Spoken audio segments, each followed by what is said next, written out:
First I'd like to ask, if a hug is $30, what do you get for 100?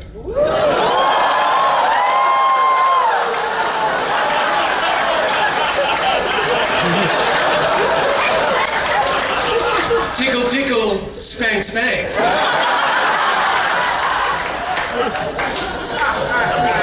I think we made the moderator blush, I'm sorry. My question is... Me? I was in the artifacts panel the other day, and we didn't get to it, but I have a question. I enjoy Saul a lot in the show also, and I was wondering, what would y'all feel that would be the best artifact that shows Saul's personality, or Artie in this case? God, what was the thing that kept making his appendix grow back? I can't believe I don't remember it. Wasn't it Barnum something?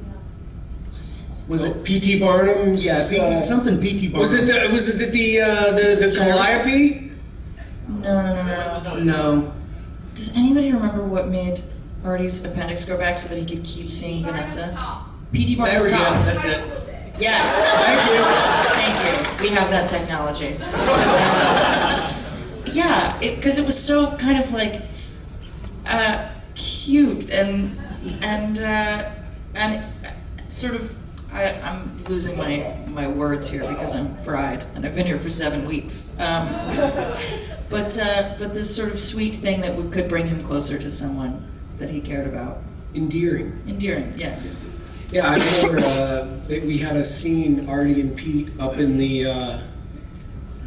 Artie's office, up in the one of the few times we got to shoot up in the crow's nest, and there was this thing between, I think, what was her name? Her character's name? Vanessa? Vanessa. Yeah. And Pete was up there going, oh, you like Vanessa, and he's like, shut up. You know, and it was just like such a great thing to see Saul be able to like play, and the juxtaposition of his grumpy jowl shaking, you know, to see like him, a schoolboy with a crush. yeah, to see him be vulnerable, you know. So, yes, ma'am. Hi there. Hello. I do have a question and a comment. Regards the family aspect of the shows. Nowadays, with the social media and conventions like this, you have more return to broadcast and movie actors that the stage actors would get, that the star system did not provide the actors. So that's one of the very strongest reasons why you probably get this feeling of family, and that, hey, they're just like me, weird. Exactly, weird. And I'm an old fart. My question is for Allison, and I'm probably gonna call you Claudia. All right, now you're just rubbing it in, okay, guy? Well, honestly, she looks cuter than you do. You haven't seen me in a pink teddy. No, I think I might have, but That he'll do for free. I wanted to rip my eyes out. But anyway, the question is, You may. the question is, in all the artifacts that they let you play with, did they ever there was that episode where you got to play Jimi Hendrix's guitar. Did you actually get to play Jimi Hendrix's guitar, or was that just a fake? Oh, I mean, it wasn't his real thing. I'm sure that it's preserved in museums somewhere, or at his, the family estate, right? But They sold one on that Pawn Stars show. right. Well, this was not that. Fortunately, I mean, it was a beautiful guitar that we got to. Every time I speak, it's amazing. It's my alarm. It says, let Allison speak. There you go. For that episode, there was going to be some post-production that went into the guitar parts that you got to hear, which of course needed to be designed by Ed Rogers, who was our Emmy Award he created nominated the theme song. Yeah. Yeah. So that's not actually me playing that you hear, just because of the technical needs of that scene. But just for fun, I went and I took some lessons and I learned a bunch of Jimi Hendrix riffs, so that I kind of had like a skeleton to know what I was doing. It was a lot of fun. That was one of the best things about the show, was getting to, the opportunity to learn things. Like, I don't remember what, I think it was in season 4, when Micah and Claudia are undercover as geishas in the cold open, like it was just kind of its own freestanding thing. Right. It wasn't what the That's right. episode was That's right. about. It was so cool, and we met with a Japanese cultural professor from the university who taught me how to play the shamisen and the right way to hold my hands and my posture. And we were, our kimonos. We were dressed in our kimonos by proper Japanese women who knew what they were doing, so that it was all very accurate, culturally accurate, which was just like, when else in my life would I have that opportunity? It was really cool. That's a marked difference between young Allison and myself. Like, okay, in this episode, Claudia has to perform brain surgery. So Allison goes out and actually performs brain surgery. And they're like, okay, Eddie, you got to tap dance. And I look like a monkey humping a football. I mean, if you go back and look at that episode, the cutaways, like the wide shots, my sister called me and she's like, what were you doing? I mean, Joanna and I are over there like, so it's really a testament to Allison's commitment to her work. Well, Your that's character did say that you were more feeling than thought, and Joanna's character was more thought than feeling. Yeah, well, she thought that I looked like a monkey. Well, you and Joanne worked so hard on all the Spanish for Savage Seduction. That was the one for me. You guys were that whole season. You guys were in Spanish lessons. I wasn't in that storyline, so I was at tap class. All right, thanks for letting me off the hook. I can throw you a bone. Yeah, you're a good kid. Yeah, thanks. Hi. Hi. Sorry, I'm really nervous. It's been 7 years and I still get nervous. But so everyone comes and talks to you and says things that they learned from your characters being on the show. But what are things that you guys learned from playing your characters? I mean, I can tell you what I've brought to every set since then, which is what Saul and Jack taught me. Prepare, be ready to to move fast and do your job, but be open to the magic. Be open to the unpredictable things that will just happen in the moment on set and will inform everything.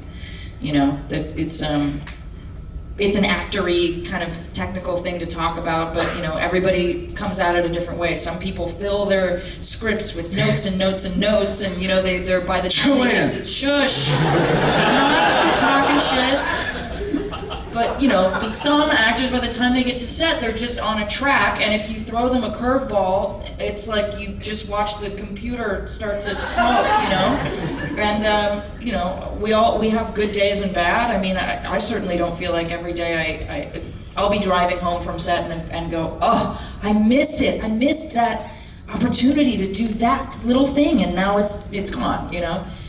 So that's, I think, the thing that I learned from Warehouse the most was walk that tightrope. Be prepared, but be open to the magic. Wow. God, I learned so much on that show. You guys will not believe this, but I tend to be a little arrested in my development.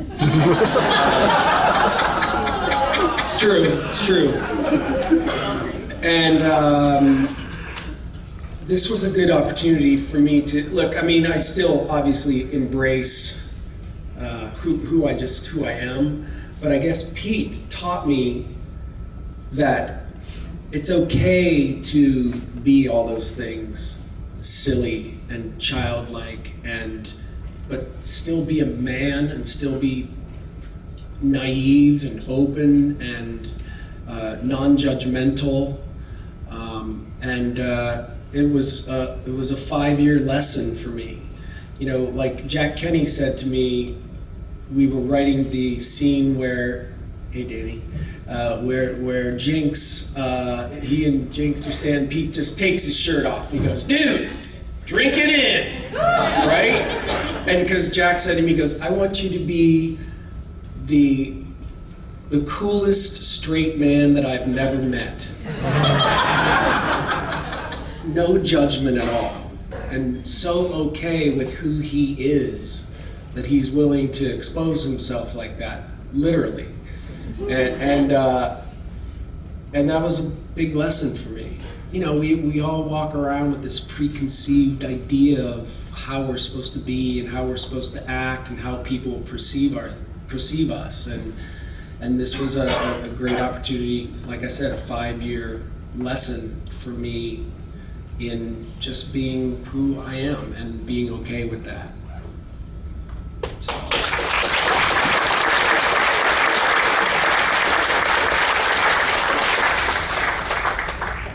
Hi. Wow, I sound weird. First of all, Eddie, I share your obsession with Diet Coke. Only thing I drink. This is like my 4th or 5th today. I'm shaking. I want so much caffeine. My question is a 2-parter. So, what is the weirdest thing that a fan has ever asked you or said to you, and what is the best thing? I loved you on S.H.I.E.L.D. was a weird one I got yesterday.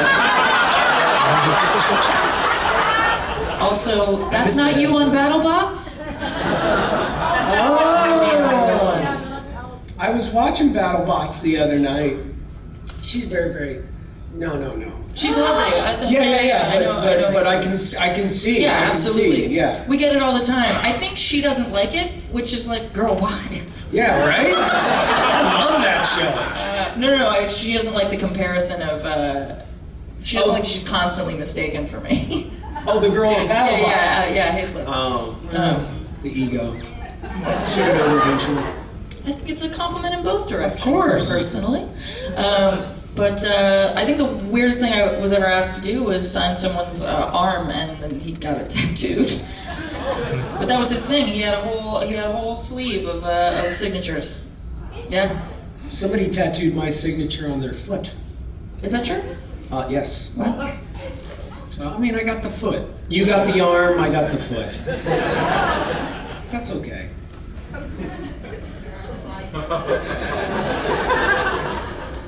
Those are the things. The weirdest thing.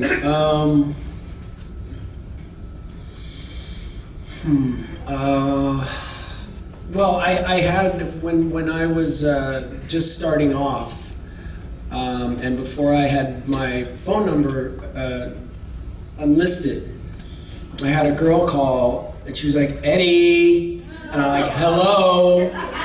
She's like, how are you? And I'm like, I'm good. And she's like, it's Rebecca. And I'm like, Rebecca? Because I have a friend named Rebecca down in Texas. I'm like, Rebecca, what have you been doing? She's like, well, I'm just calling to tell you that I accept, and I'm selling all my stuff, and I'm moving out. And I was like, what why? And she apparently had. I had asked her to marry me through the TV set. And it wasn't the Rebecca that I knew. It was a Rebecca that I didn't know. And she then started telling me about how she was upset because she saw me kissing another girl on the TV, and it looked like, I was enjoying it a little too much, and it made her, a little angry. And so... Bad touch. Yeah, bad touch. Warning, danger, Will Robinson. Danger. So yeah, that was, for me, that was pretty, and then she started writing me all these, and I was working for Fox at the time, so Fox Security, they were like, every time you get a letter, bring it to us, and don't open it. And so I was like, oh my God, I got my first stalker!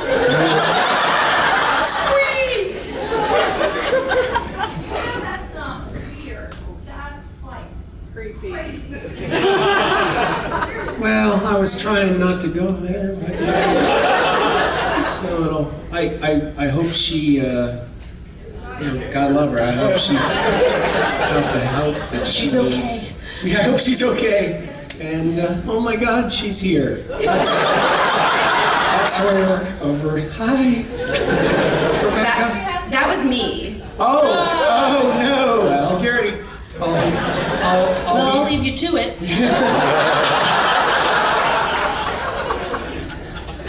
You didn't answer the second part.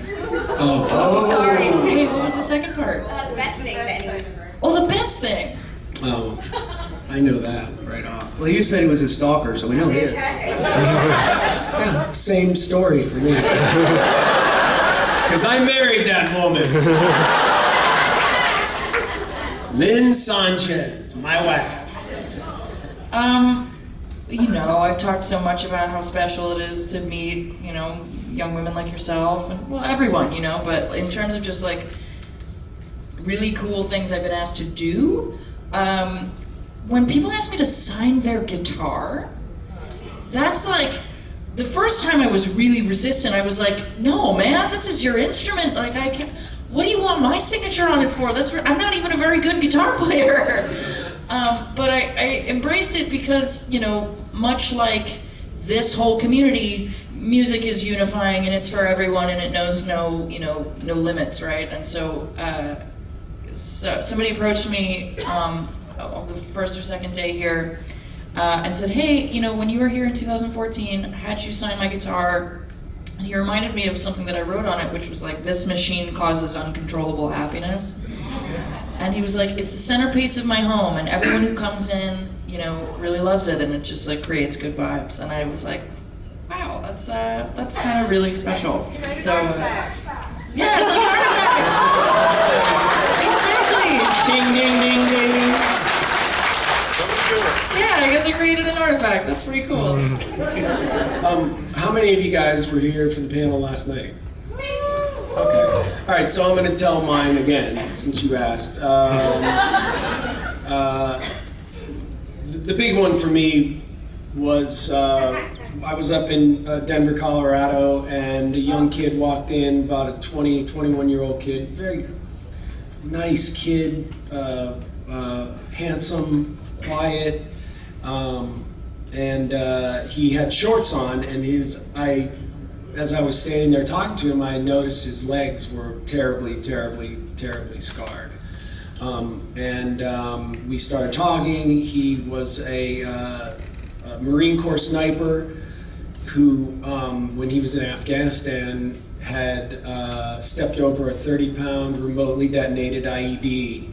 And he spent 3 years in the hospital having surgeries on his legs. He had pieces of shrapnel in his spine, he was pretty messed up. And so for 3 years he was in the hospital having surgeries every like 3 or 4 weeks. And he just said, man, Pete kept me alive. He was like, Pete kept me alive, and the show kept me alive, and I don't know how to thank you. And I'm like, dude, just come in and talk to me is enough. Next day he showed back up and he goes, I wanted to bring you something, and he handed me his Purple Heart. And I was just like, no, dude, I can't take your Purple Heart. And he was like, it's okay, man, I got 2. Because he had gotten blown up in Iraq too. Man, I tell you, I had some people on Twitter, because I tweeted it out and sent a picture of us, and people were like, dude, what did you do to deserve a Purple Heart? And I said, I don't deserve anything, but I owed it to him to receive the gift that he chose to give me.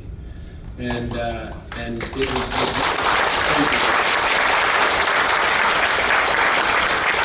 It was the best compliment gift that I've ever been given, bar none. And I still keep in touch with him. And every year on his Purple Heart Day, I do a little tribute on my Facebook and my Twitter to Daniel. So that's it. Hold on, next question.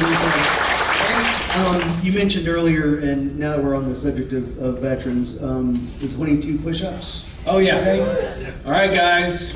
We're gonna do our push-ups again tonight at the end of the or today at the end of our panel. I've been doing 22 push-ups a day for 22 days to bring awareness to the fact that there are 22 veterans in this country who commit suicide every day because of TBI, PTSD, and so I've been having a great. I mean, last night's response to the 22 push-ups was a little overwhelming. So at the end of the panel, I'm going to do a little video. If you want to stick around, that's cool. And if you want to get down and do push-ups with me, the 22, I'll count them out. And we can send it. I send it out into the universe, and to bring awareness to this terrible tragedy that we have in our country. Because these veterans come home and they feel disconnected, and I just want to let them know that there are people that still care an awful lot about their sacrifice and the sacrifice made by their families. So we'll do that at the end. All right, let's go to the next question. Hi, good morning or afternoon. One Allison. or the other. What's time? Happy Sunday. Happy Sunday. Tuesday, who cares? Or DragonCon.